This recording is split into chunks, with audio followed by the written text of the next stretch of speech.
Happy Pride Month. I'm Joe, and I'm the dad. And I'm Raya, and I'm the daughter.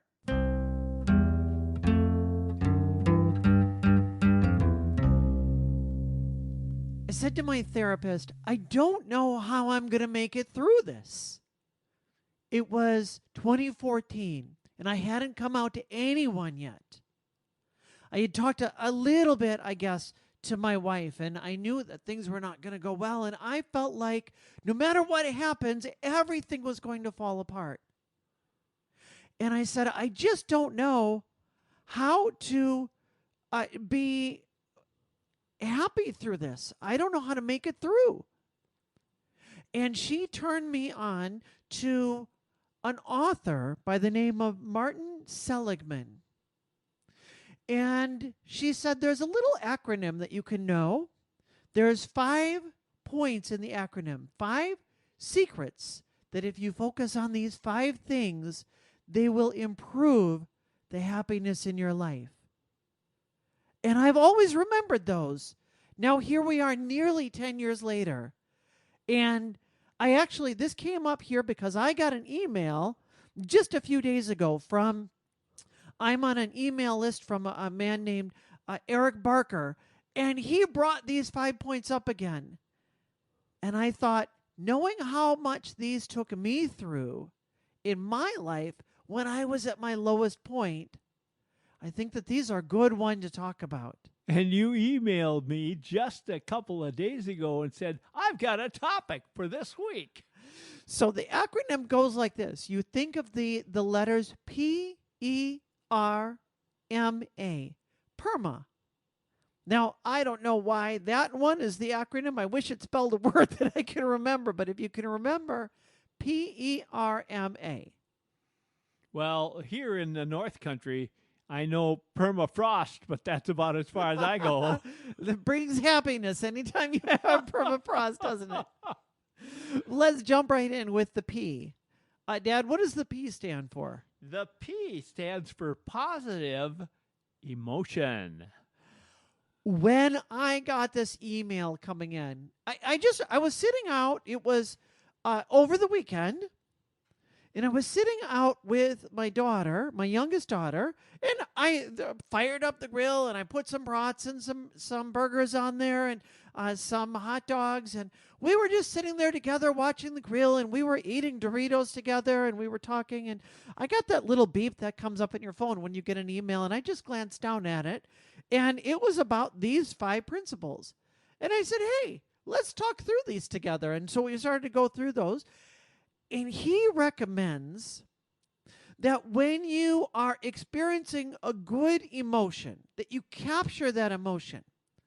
One of the ways that you can do it is by savoring that moment. And I turned to my daughter and I said, let's savor this moment. How can we savor the moment? And she kind of laughed and she took the Dorito and she ate it and this is really good. And we both had a laugh about it. And I said, but it really works, doesn't it? And she said, yeah, it kind of does.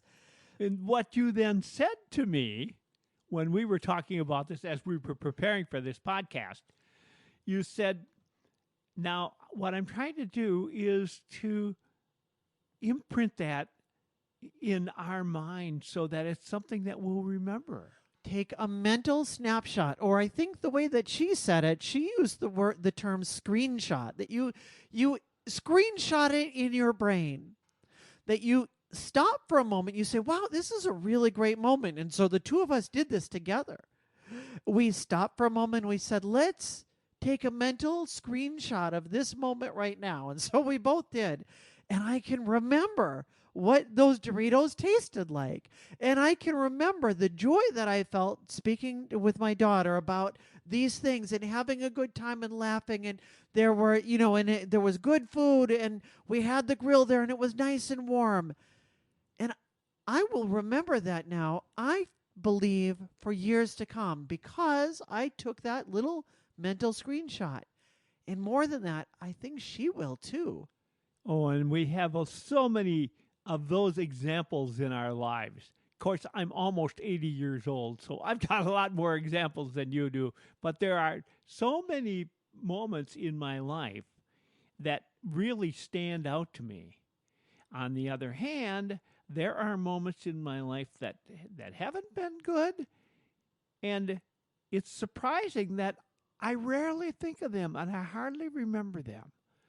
One thing I know that is different for me, and I can't find anybody or very few people who have been able to do what I accomplished myself, and I don't know how I did it. And that is, I don't worry anymore. And because worrying could take some of that away from you, and I don't want to imprint any of the bad stuff. And worry is something that I read one time.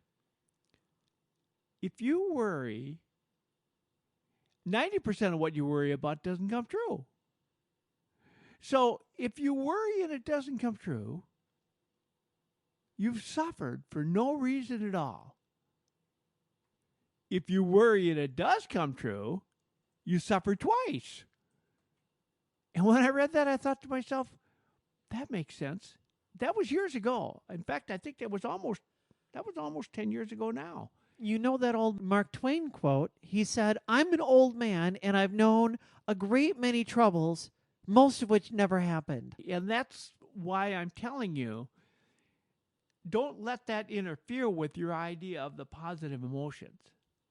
Worry is not going to accomplish anything for you, but it can hamper your problems here and make it difficult to focus on the positive emotion.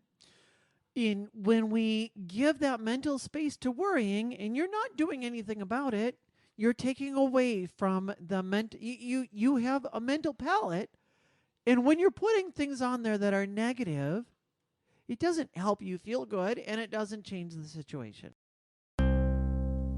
Number 2 is engagement. Engagement is when you find something that you are so engrossed in that you lose track of the time. Oftentimes they'll call this being in flow, that you lose your sense of self, you lose all of those worries like we were just talking about, kind of melt away as you become so focused on one particular thing. We've all had that experience. And in fact, we've all had lots of those experiences.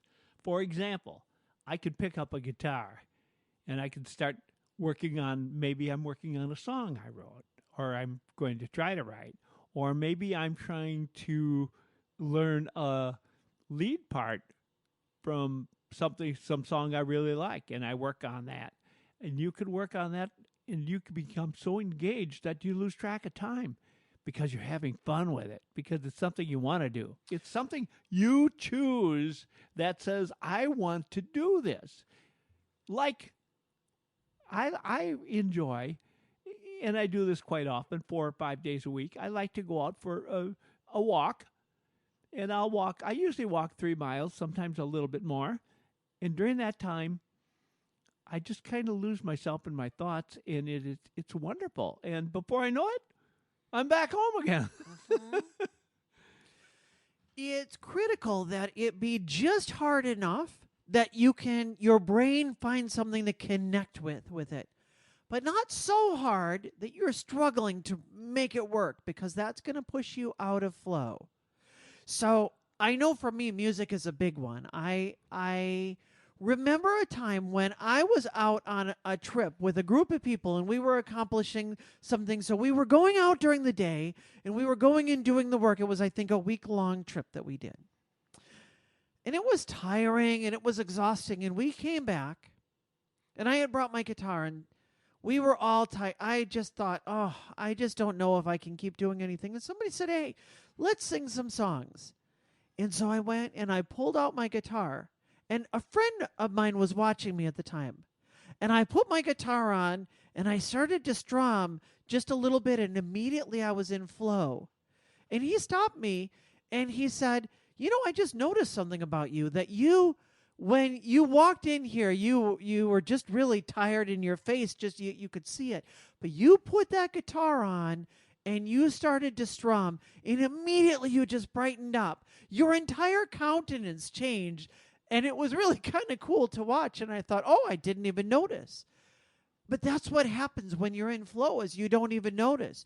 You lose yourself in the music. The moment you own it, you never let it go.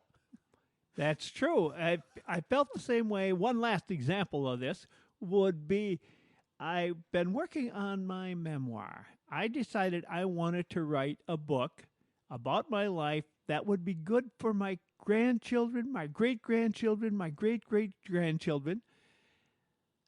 So I sat down and started to write that. And I will tell you, if you are a writer, you know this. Writing is very therapeutic. I started writing and it would flow. And sometimes if I was doing something that was fiction, it would be interesting. I would be writing and it would be interesting for me to find out where's the story going, which was great. On the other hand, when I was writing my memoir, I thought I was going to do it chronologically.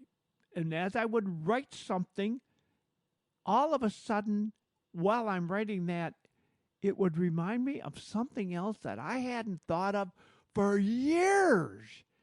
And suddenly it came back to me. And it was another story.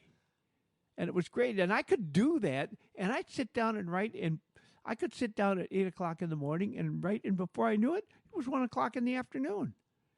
Because that is the engagement.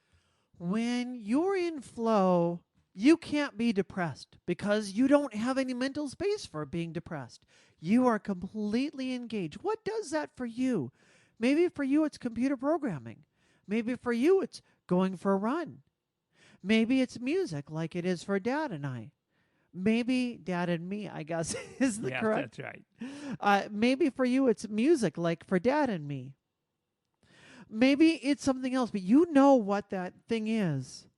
Find that thing and engage more with it.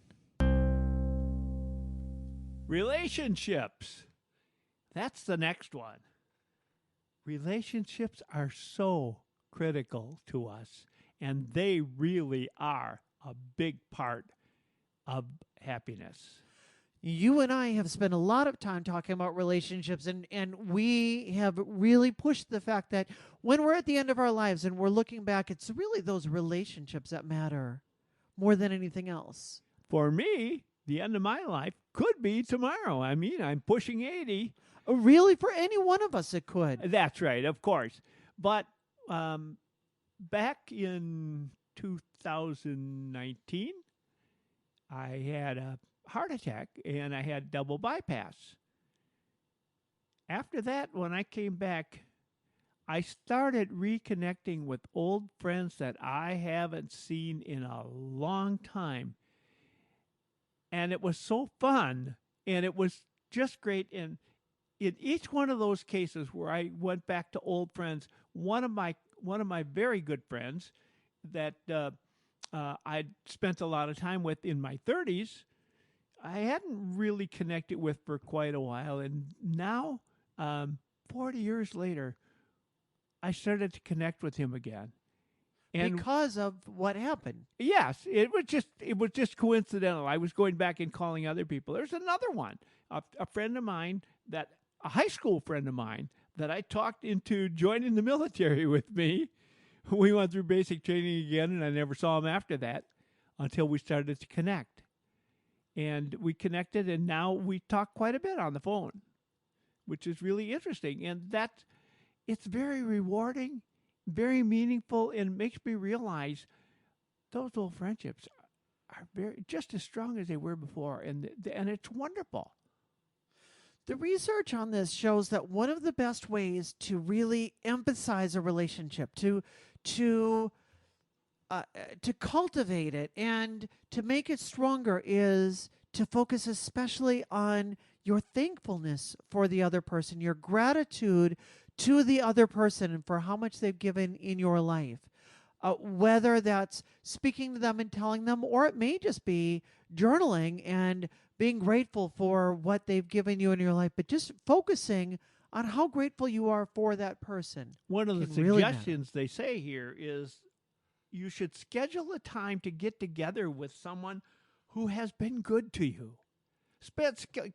Get a time together And then they suggest you write a letter of gratitude to them in advance.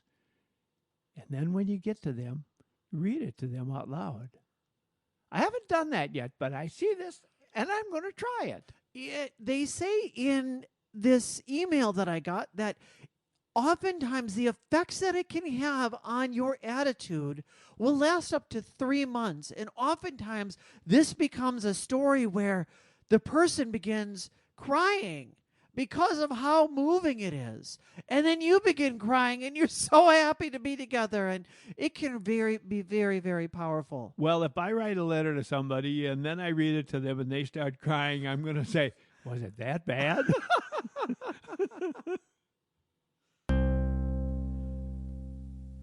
Number 4 is meaning. Meaning is when you're focused on something that's bigger than yourself, that you're looking to give without getting back only because of the value that you can give that's bigger than your own life. That's how I feel about this podcast. We started doing this podcast actually more than 2 years ago now.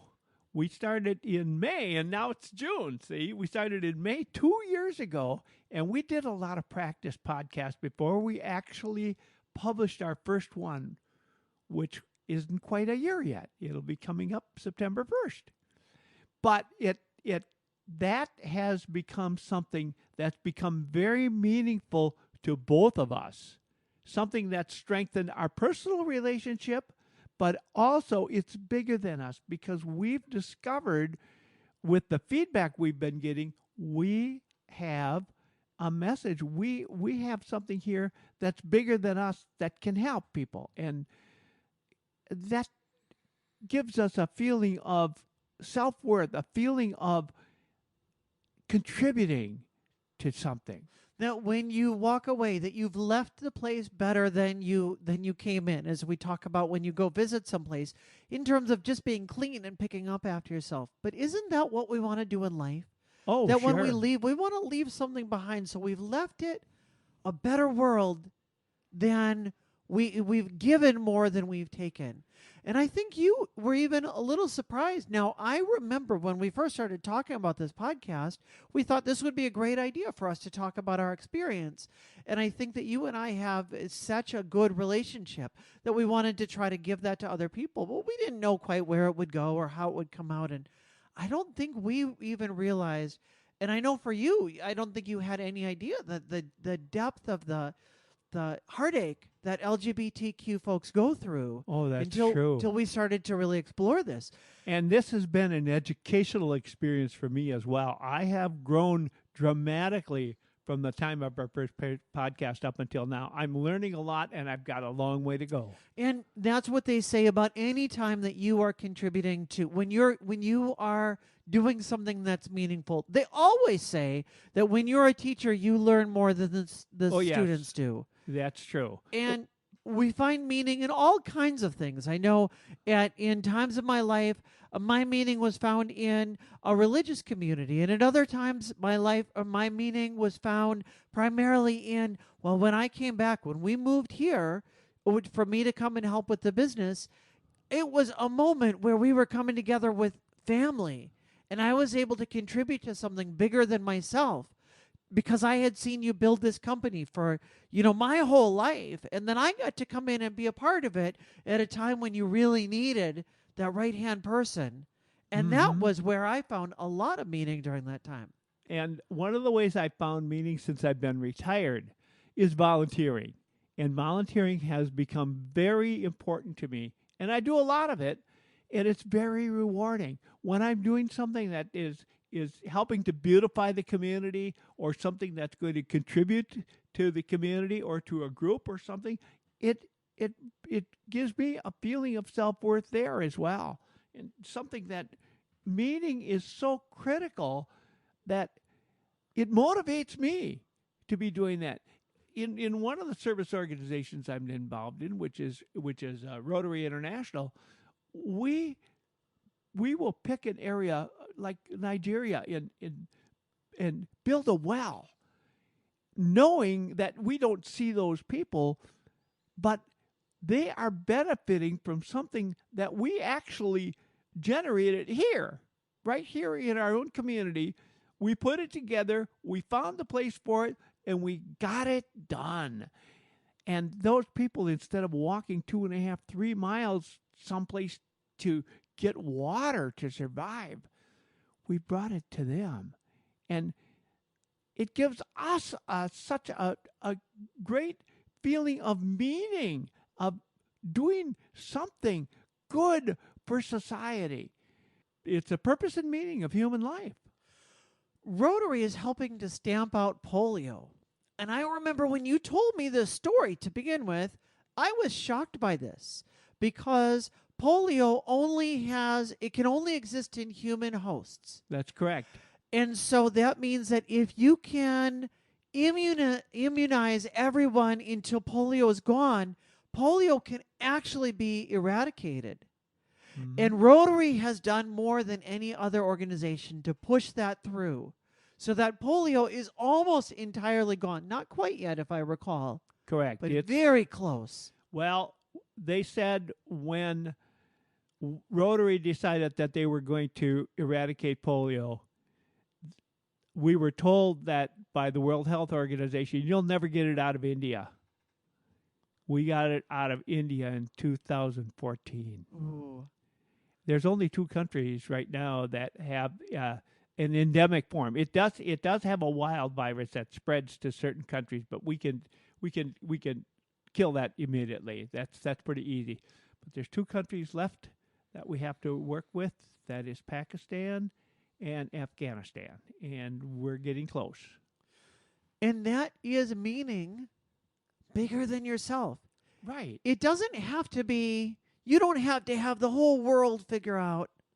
You don't have to have everything, every belief that you've ever had and have it all figured out. You just have to find something that matters that's going to leave the world a better place, and you contribute to that. Meaning does not look for look for praise or adoration or anything like that. No, some of the things we do, we don't know. We don't know the people. We don't know what happens with that. But we're not looking for the gratitude. We're not looking to have an interaction with them. We just can come back with a feeling of contributing to society. Number 5 is the letter A in this acronym PERMA. A stands for accomplishment. That there are times where these other things, positive emotions, are always good. Engagement is always good to bring your mind into something. Relationships are great because they matter for people. And of course, meaning is always important. But sometimes you're doing something that doesn't feel so good. You're not maybe connecting with somebody and there's no bigger purpose to it, but you accomplish something. Like when you ran your marathon. Yeah. And you worked really hard. And I'm sure when you were running that marathon, you didn't think to yourself, boy, I feel so good right now. What positive emotions I have in this moment. Yeah. Actually, I did. It was very entertaining. There were people along the way. I did the marathon in Duluth, and it was very, and by the way, that's the second oldest marathon in the country. And it's called Grandma's Marathon, and I was happy to do it. I felt really good about accomplishing it when I crossed that finish line. The only thing that was tough is that Melanie and Jose, my daughter and son-in-law, and my wife were there, and they said, let's go to dinner. So they took me to a place where I had to walk a full flight of stairs. And that was tough.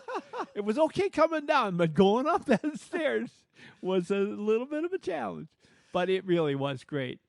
Another thing that just happened to me yesterday was, I mentioned earlier in this podcast, I had been working on writing an autobiography. I had completed it. I sent it to the printer a couple weeks ago, And yesterday I received a pre-publication copy. It's very exciting to see that. Here's my book. It is very cool. Before we were doing this podcast, I was flipping through the book, and wow, this is really a big thing. You have been talking about this book for a long, long time, and you said, I think I'm going to write a book. And you started writing, and you were really excited about it. But to see it all come together in an actual print form and a thing you can hold in your hands, very, very cool. Once it's up, we're going to let you all know about that because you're going to want to run out and buy a copy. You actually really are. You're going to. There is a lot of really good stories in it. And if you enjoy Dad and I listening to us talk, you really are going to like this book. I am very excited about it.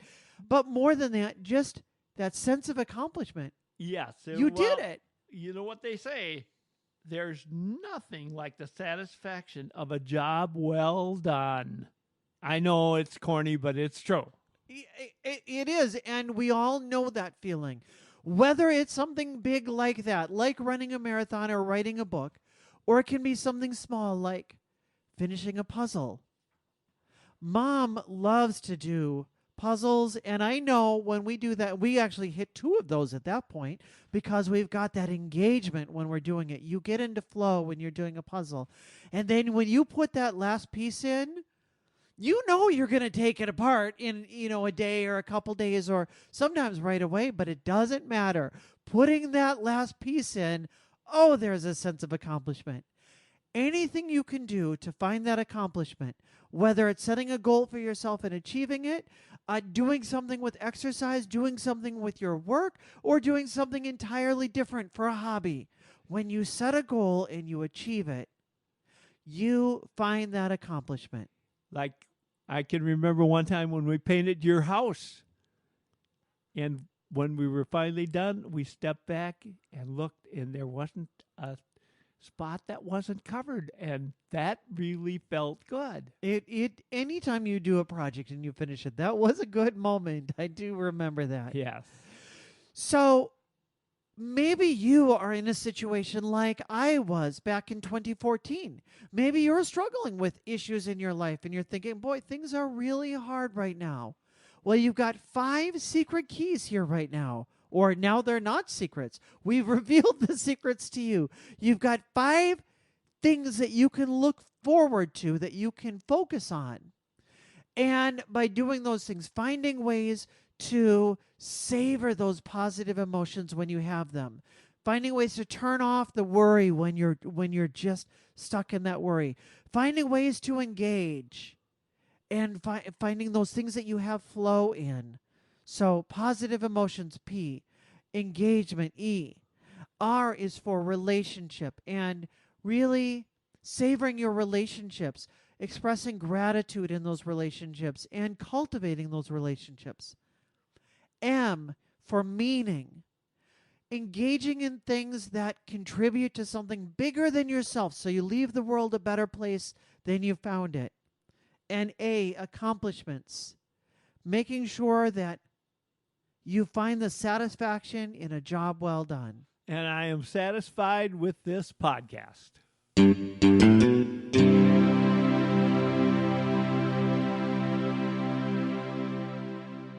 Happy Pride Month. I'm Joe, and I'm the dad. Let's try that again.